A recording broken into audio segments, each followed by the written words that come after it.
So I am pleased to tell you this adorable little kettle works just the way I expected it to. It's very simple, as a kettle should be in my humble opinion. I have already just tried boiling water for tea a minute ago. I don't really measure things. Put it back on its little base. And then that's how you know it's activated. And I don't think it even took a whole minute the first time I was using it. Also, it has this like really cool feature where I don't want to unplug it because it's going, but when you do unplug it, you can like hide the cable back into the base. It kind of has a spinning thing, sort of like one of those retractable dog leashes.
I'm going to do a review on this while it's running.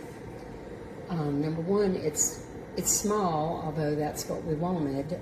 However, it takes forever to heat up. It takes as long as our big one to heat up.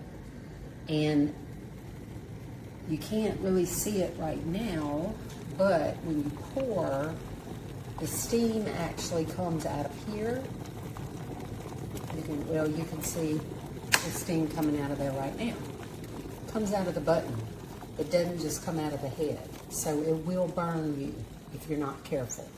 We're not real happy with it, but I think we've had it too long to return it. So anyway, don't buy it.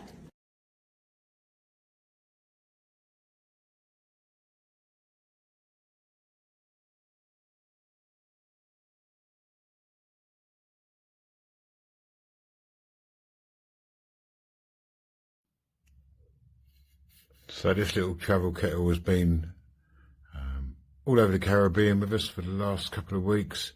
We got it because all the accommodations we were using only had coffee machines listed, and I'm not a coffee drinker, so it was a godsend to be able to take some tea bags and have a cup of tea in the rooms. Comes apart like a normal size kettle. Has an extendable cord which pulls out to about 20-25 centimetres. I won't pull it out now. Boils nice and quick, boils nice and quiet. Absolute easy, fits in the suitcase, no problem at all, no bigger than one shoe.